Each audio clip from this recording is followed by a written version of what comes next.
हे what's up guys, welcome back once again. एक लड़की जो सदी के सबसे एडवांस टेलीस्कोप से अंतरिक्ष में देखने की कोशिश कर रही है। उसी दौरान उसे कुछ ऐसा दिख जाता है जिसकी उम्मीद उसे बिल्कुल नहीं थी। दो कॉमेट एक तेज रफ्तार से एक अनजान दिशा की ओर बढ़ रहे हैं। उसकी ये खोज इतिहास के पन्नों में सबसे बड़ी लिखी जाएगी। जब इस चीज के बारे में उसने प्रोफेसर रीलैंड को इस बारे में बताया तो उन्होंने सभी को बुलाकर एक पार्टी करी और इस चीज की खुशी भी मनाई, क्योंकि ये मानव जाति की सबसे बड़ी खोज थी। और इतने में एक स्टूडेंट ने उनसे पूछा, क्या वो बता सकते हैं कि ये किस दिशा की तरफ बढ़ रहा है। रेलैंड को भी ये सवाल का जवाब जानना था, इसीलिए वो अपना अनुमान लगाना शुरू करते हैं। काफी देर की मुशक्कत के बाद जो सच्चाई उनके सामने आई वो दिल दहला देने वाली थी। 6 महीने 14 दिन, इतना ही समय बचा है इंसानों के पास, क्योंकि वो 15वें दिन ये दोनों कॉमेट धरती से टकरा जाएंगे। रेलैंड को दिशा पता चल चुकी है। 20,000 किलोमीटर की रफ्तार से वो कॉमेट हमारी धरती की तरफ आ रहा है। उसे तो कहीं मुड़ने की भी जरूरत नहीं है, वो एकदम सीधा ही आकर टकराएगा और तब वो विनाश होगा जो शायद डायनासोर के समय से भी ज्यादा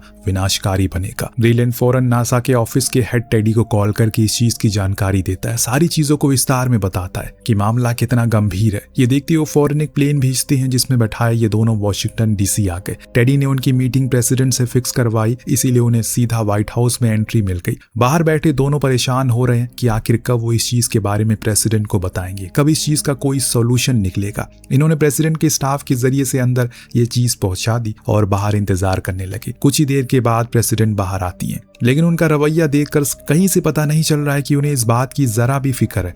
अपना जन्मदिन को वो इस सभी के साथ सेलिब्रेट करती हैं। फिर दुनिया में कैसे अमेरिकन का दबदबा कायम रहे ये बात डिस्कस करने लगती है। बाहर बैठा रेनल ये सब कुछ देखकर अंदर ही अंदर फटे जा रहा था, लेकिन वो कुछ बोल नहीं सका क्योंकि वहां उसकी औकात बहुत ही छोटी है। कुछ ही देर में प्रेसिडेंट का बेटा हेनरी, जो कि चीफ सेक्रेटरी भी है, उसने आकर बताया कि वो कल आ सकते हैं, अभी प्रेसिडेंट बिजी है। मायूस मन के साथ इन्हें बाहर आना पड़ा। काफी लंबे समय के इंतजार के बाद फाइनली इनकी मीटिंग होती है। रेंडल बताता है कि हमारी धरती की ओर एक नहीं बल्कि 2 कॉमेट आ रहे हैं जिनकी रफ्तार 20,000 किलोमीटर है। वो आने वाले 6 महीने में यहाँ तक पहुंच जाएंगे और 2 लाख एटम बम जितना विनाश वो कर सकते हैं। लेकिन अभी हमारे पास एक मौका है कि हम कुछ न्यूक्लियर मिसाइल को भेजकर उन्हें नष्ट कर दें या फिर उनकी दिशा बदल दें ताकि ये मुश्किल टल जाए। लेकिन प्रेसिडेंट को पृथ्वी से ज्यादा अपनी कुर्सी की चिंता थी। जब उन्होंने सुना कि 6 महीने का वक्त है तो वो तुरंत बोली, अरे नहीं, इलेक्शन बहुत करीब है, अगर हम लोगों को बता देंगे तो वो मरने वाले हैं, तो आपको पता ही है लोग हमसे सवाल करने लगेंगे, फिर हमें लाठी चार्ज करना पड़ेगा। ऐसे में हमारे लिए इलेक्शन जीतना मुश्किल हो जाएगा।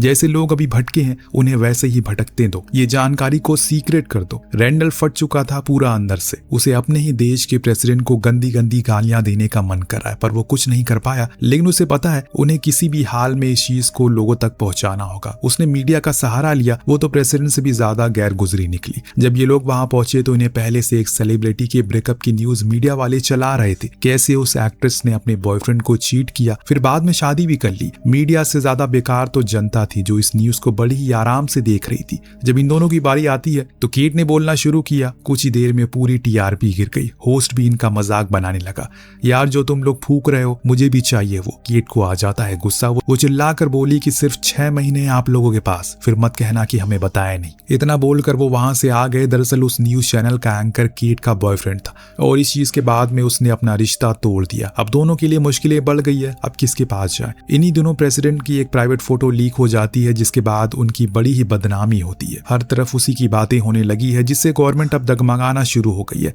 ऐसे में अब प्रेसिडेंट को ख्याल आता है रेंडल का, उसी की वो न्यूज का भी, क्योंकि अब ध्यान जो भटकाना है लोगों का, कुछ तो चाहिए ना मसला, तभी तो लोग का माइंड डाइवर्ट होगा। तो दोनों को उनके ठिकानों के 1 महीने बाद सीक्रेट सर्विस द्वारा उठा लिया जाता है, ये बोलकर कि उन्होंने टॉप सीक्रेट को लीक कर दिया। इन तीनों को व्हाइट हाउस वापस बैठाया जाता है। इस बारी प्रेसिडेंट उनसे कहती है कि हमें अपने कुछ चुनिंदा साइंटिस्ट से बात करी। उन्होंने हमें बताया कि कॉमेट आ रहे हैं, तुम्हारी दी हुई जानकारी सही है। अब केट यहाँ ठहरी जेंजी। उसे पता था कि प्रेसिडेंट ये सारी अपनी चुनावी फायदे के लिए कर रहे हैं। उसने किसी भी साइंटिस्ट से कोई बात नहीं करी है और ये बात वो खुलकर बोल देती है। उसे पता है कि वो अपने वायरल फोटो के चलते इलेक्शन हारने वाली है। अब तो दुनिया बचाने का वो ढोंग रच रही है और लोगों को दिखाएगी कि उसे कितनी परवाह है लोगों की। प्रेसिडेंट ने भी जिल्लत भरी आवाज में कहा कि हाँ तुम सही कह रहे हो, इसीलिए मैं ये कर रही हूँ। रेंडल ने केट को समझाया कि हमें इसे कोई लेना देना नहीं है, हमें बस अपनी दुनिया बचानी है जो हमारे लिए इससे ज्यादा जरूरी है। बड़े ही जोरों शोरे के साथ पोडियम सेट किया जाता है। प्रेसिडेंट आती है और ऐलान करती है कि पृथ्वी के पास सिर्फ 6 महीने बचे हैं क्योंकि 2 कॉमेट उनकी तरफ तेजी से आ रहे हैं। लेकिन उन्हें घबराने की जरूरत नहीं है क्योंकि हमने सबकी जानों का जिम्मा उठा लिया है। वहां पर रैंडल, केट और टेडे मौजूद थे जिन्होंने इस खोज का श्रेय मिलता है, लेकिन असली श्रेय तो प्रेसिडेंट खुद ही ले लेती है। उसे यह मालूम है कि न्यूक्लियर मिसाइल को छोड़ने के लिए सिर्फ एक बटन की जरूरत होती है,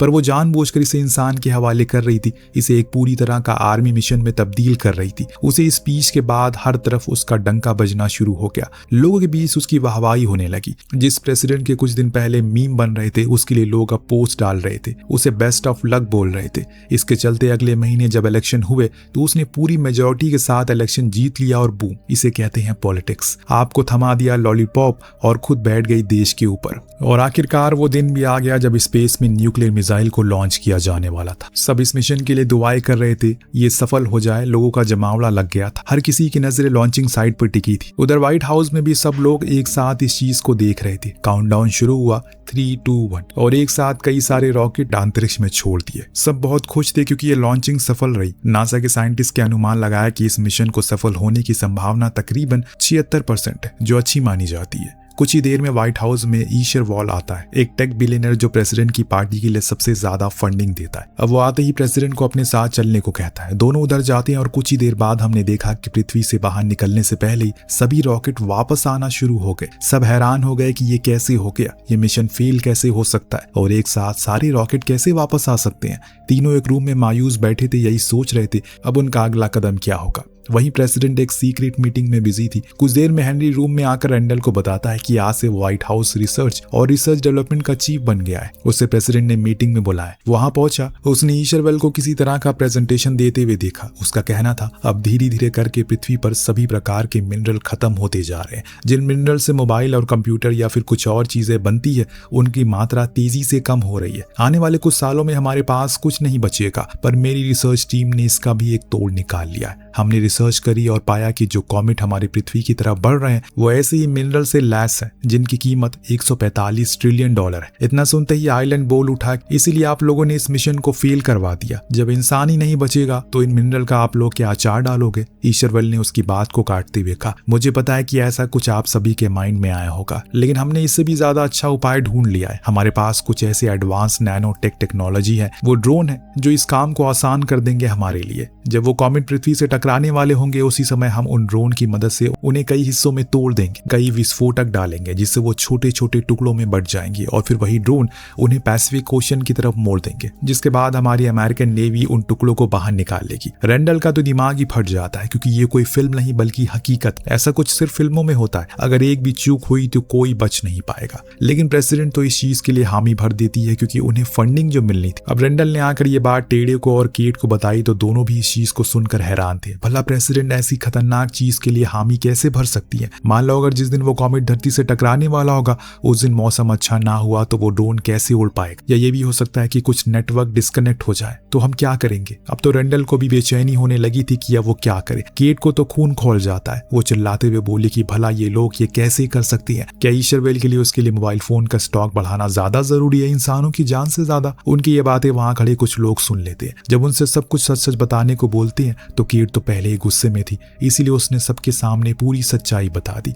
इसके बाद वहां का माहौल बिगड़ जाता है। जो लोग प्रेसिडेंट का सपोर्ट कर रहे थे और जो लोग नहीं कर रहे थे वो आपस में भिड़ जाते हैं। पुलिस बुलानी पड़ती है और एक बारी फिर से केट को सीक्रेट जानकारी लीक करने के जुर्म में गिरफ्तार कर लिया जाता है। इस बारी उसे एक पेपर पर साइन करवाया गया, अगर उसने अब किसी भी मीडिया, किसी भी यूट्यूब चैनल या फिर किसी भी इंसान से ईशरवेल उसकी कंपनी या फिर इस कॉमेट के बारे में बात किया तो उसे जेल होगी। केट ने साइन कर दी और चुपचाप अपने माता पिता के घर पहुंची। लेकिन सबसे ज्यादा झटका उसे वहीं लगा जब उसने खुद के माता पिता ने उसके घर में आने से मना कर दिया, क्योंकि वो प्रेसिडेंट के पार्टी के सपोर्टर है और उन्हें यह लग रहा है कि प्रेसिडेंट जो भी कर रही है वो सब कुछ सही है। वो केट से कहते हैं उसे अपने विचार बदलने पड़ेंगे सरकार के प्रति, तभी वो उसके घर में आने की उसे परमिशन है। सिर्फ यही नहीं दोस्तों, और इससे ज्यादा झटका उसे तब लगता है जब अमेरिकन सरकार की रिसर्च मिनिस्ट्री के ऐड पर रैंडल को उसने देखा। उसे भी अब ये लगने लगा था कि ईशरवेल जो करने वाला है वो सही है और प्रेसिडेंट ने ये भी कह दिया कि उस कॉमेट को अगर हम हासिल कर लेंगे तो उसे हमारी देश दुनिया का सबसे अमीर देश बन जाएगा। हर किसी के पास पैसा होगा, नौकरी होगी और अपना घर भी, कोई भी अमेरिका में गरीब नहीं रहेगा। उसने ये तक कह दिया कि वो कॉमेट पृथ्वी से टकराएगा ही नहीं। जो हर नेता करता है। पर अफसोस की बात ये थी कि रेंडल भी उसकी बातों पर यकीन करने लगा और इस डिप्लोमेटिक जिंदगी को बड़े ही आराम से जीने लगता है और लोगों के सामने जाकर इसका प्रचार करने लगता है। कुछ महीने के बाद प्रेसिडेंट और रेंडल दोनों बॉश नामक ड्रोन को देखने के लिए जाते हैं। ये ईशरवेल की कंपनी द्वारा बनाया गया था। वही ड्रोन था जो उस कॉमेट के करीब जाकर उसे विस्फोटक लगाएगा। ईशरवेल सभी के सामने इस टेक्नोलॉजी की जमकर तारीफ करता है, पर रेंडल को कुछ चीजें जमी नहीं, इसीलिए वो उसे एक सवाल करता है। मिस्टर ईशरवेल, चीफ रिसर्च सेक्रेटरी होने के नाते मैं ये जानना चाहता हूँ, क्या आपने इस ड्रोन को पहले किसी वैज्ञानिक दृष्टिकोण से टेस्ट किया है या सिर्फ आप इसे एक बिजनेस के तौर पर देख रहे हैं? मैंने कुछ चीजों पर रिसर्च की तो पता चला आपकी कंपनी में काम करने वाले जिन जिन लोगों ने सवाल किया, जिस चीज को लेकर आपने उसे काम से निकाल दिया। ईशरवेल उसकी इस बात पर चिढ़ जाता है, कहने लगा कि तुम्हें पता है क्या मेरी टेक्नोलॉजी के बारे में? मैं लोगों का भविष्य 45% सटीक तरीके से बता सकता हूँ। मैंने इसे पूरी लगन से बनाया है, तो मेरे लिए ये कोई बिजनेस नहीं बल्कि ये आने वाला कल है। तुम अपना मुंह बंद रखो। रेंडल चुप हो गया, लेकिन अब उसे भी यकीन हो गया कि प्रेसिडेंट और ईशरवेल दोनों इसे सिर्फ एक बिजनेस के तरीके से देख रहे हैं। उन्होंने किसी भी गलती का कोई अनुमान नहीं लगाया और ऐसे में पूरी गुंजाइश थी, गलती होनी ही थी। अगर गलती हुई तो उसे सुधारने वाला कोई नहीं बचेगा। अब रेंडल को दोबारा से उसी मीडिया चैनल ने बुलाया, लेकिन मीडिया तो सरकार का पालतू कुत्ता बन चुकी है। वो बार बार वही चीजें दिखा रही थी जिससे सरकार को फायदा हो। कुछ एक्टर ने तो इस टॉपिक पर मूवी बना डाली जिसे वो उसी दिन रिलीज करेंगे जिस दिन वो कॉमेट टकराएगा। यहाँ तक कि होस्ट ने सरकार को सही साबित करने के लिए कॉमेट को झूठ बोल दिया। होस्ट ने कहा कि कॉमेट जैसी कोई चीज ही नहीं है। तब रेंडल भड़क उठा, चीखते हुए बोला, मरेंगे वो सब जो चुप। कोई गोली से मरेगा तो कोई भूख से मरेगा, कोई धक्का मुक्की से मरेगा, पर मरेंगे सब। उसकी स्टेटमेंट से व्हाइट हाउस उसे फायर कर देता है। तो वहीं दूसरी ओर हमें केट को देखा जो अपनी बची हुई जिंदगी अब सड़कों पर बिता रही है। इस दौरान उसे ब्लू नाम का लड़का मिला जिसके साथ वो दुनिया खत्म होने से पहले कुछ हसीन पल बिता रही है। उसी समय उसकी नजर आसमान पर पड़ी। वो चौंक गई, आंखें फटी रह गई। ये वही कॉमेट है जो अब इतनी करीब आ गया है कि इंसान उसे अपनी आंखों से देख सकता है। बाकी के लोगों ने भी इसे देख लिया। अब उनके चेहरे पर वो डर साफ दिखने लग गया था। क्या करेगी सरकार? क्या उनकी जान बचा पाएगी? चलिए देखते हैं। रेंडल जब कार से वापस घर की ओर जा रहा था, उसी समय उसने इस कॉमेट को देखा। फौरन वो कार से बाहर आया, ऊपर देखते हुए बस ये दुआ मांगी कि वो ऊपर ही रहे क्योंकि वहां से ज्यादा खूबसूरत लग रहा है। उसी समय उसने केट को कॉल करके मिलने को बुलाया। दोनों एक बारी फिर से एक साथ हो गए और लोगों के अंदर जागरूकता पैदा करना शुरू कर दिया। उन्होंने साफ साफ कहा कि सरकार झूठ बोल रही है, वो कॉमेट हमारे बहुत करीब है। वो वायरल होने लगे, लोग उनके वीडियोस को शेयर करने लगे जिससे कि सरकार पर अब प्रेशर बनने लगा। रेंडल और केट ने मिलकर एक अभियान शुरू किया जिसका नाम उन्होंने दिया लुकअप। ये अभियान तेजी से वायरल होने लगा। बड़े बड़े लोग इसे सपोर्ट करने आ गए और इस जानकारी को गंभीरता से लेने लगे। कुछ बड़े बड़े सेलिब्रिटीज भी इसमें हिस्सा लेने लगे। दूसरी तरफ प्रेसिडेंट ने वही किया जो हर एक पावर में बैठा आदमी करता है। उसने रेंडल और केट को एंटी नेशनल करार कर दिया। उसका कहना था वो दोनों कभी नहीं चाहते कि अमेरिका दुनिया का सबसे अमीर देश बने। झूठी अफवाहें फैला रहे हैं वो लोग और देश को दो हिस्सों में बांट रहे हैं। एक हिस्सा वो जो प्रेसिडेंट को सपोर्ट करता है और दूसरा जो रेंडल और केट को सपोर्ट करता है। समय बीतने लग गया, वो दिन भी आ गया। ईशरवेल ने अपने ड्रोन को मिसाइल के जरिए स्पेस में छोड़ने का टाइमर सेट किया। यहाँ रेंडल, केट और ब्लू तीनों ही ग्रोसरी से कुछ खाने पीने के सामानों को ले लेते हैं, पर स्टोर की हालत को देखकर पता चल रहा है यहाँ पहले तबाही मच चुकी है। अंदर से लोग सच में डरे हुए हैं। एक आम इंसान तो हमेशा सच में पिसता है। तो ये लोग घर पहुंचे तो वहां 3, 2, 1 और बूम, रॉकेट लॉन्च कर दिया गया। इस दौरान हमें ये पता चलता है कि अमेरिका में इन मिनरल्स को किसी भी देश से बांटने से इनकार कर दिया। इसीलिए चाइना, इंडिया और रशिया ने भी मिलकर इस कॉमेट को नष्ट करने का प्लान बनाया है। लेकिन वो उड़ने के कुछ ही सेकंड बाद फेल हो गया, जिससे रेंडल की एक आखिरी उम्मीद भी टूट गई और प्रेसिडेंट के साथ ईशरवेल दोनों खुश हो गए। लेकिन इन दोनों को जरा सा भी अंदाजा नहीं है कि आगे क्या होने वाला है। जब वो कॉमेट एकदम करीब आया तो आखिरकार उन अंधे लोगों की आंखों से सरकार की गुलामी का पट्टा हट गया। उन्हें समझ में आ गया कि अब वो खत्म हो जाएंगे क्योंकि वो सच में अब टकराने वाला है। सरकार ने उनसे झूठ बोला था। लोग अब मिन्नतें करना शुरू कर देते हैं, ईश्वर को याद करते हैं क्योंकि अब उनके पास इतना भी समय नहीं है कि वो कुछ और कदम उठा सके। बस अब ईशरवेल को इस मिशन को किसी तरह से सफल बना दे, यही उम्मीद थी उन्हें।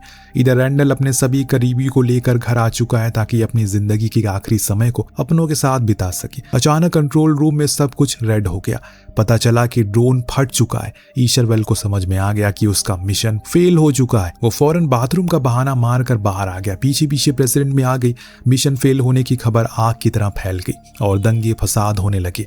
लोग एक दूसरे को मारने लगे। पर प्रेसिडेंट के साथ साथ कुछ अमीर बिलियनर लोग बोश कंपनी द्वारा बनाई गई एक एडवांस स्पेस शटल में बैठकर पृथ्वी से बाहर निकल गए। कुछ ही देर के अंदर रैंडल को पता चला कि मिशन फेल हो चुका है। वो कॉमेट धरती के इतने करीब आ गया है कि एक आदमी तो उसे गोलियों से खत्म करने की कोशिश करता है, लेकिन बहुत देर हो गई है।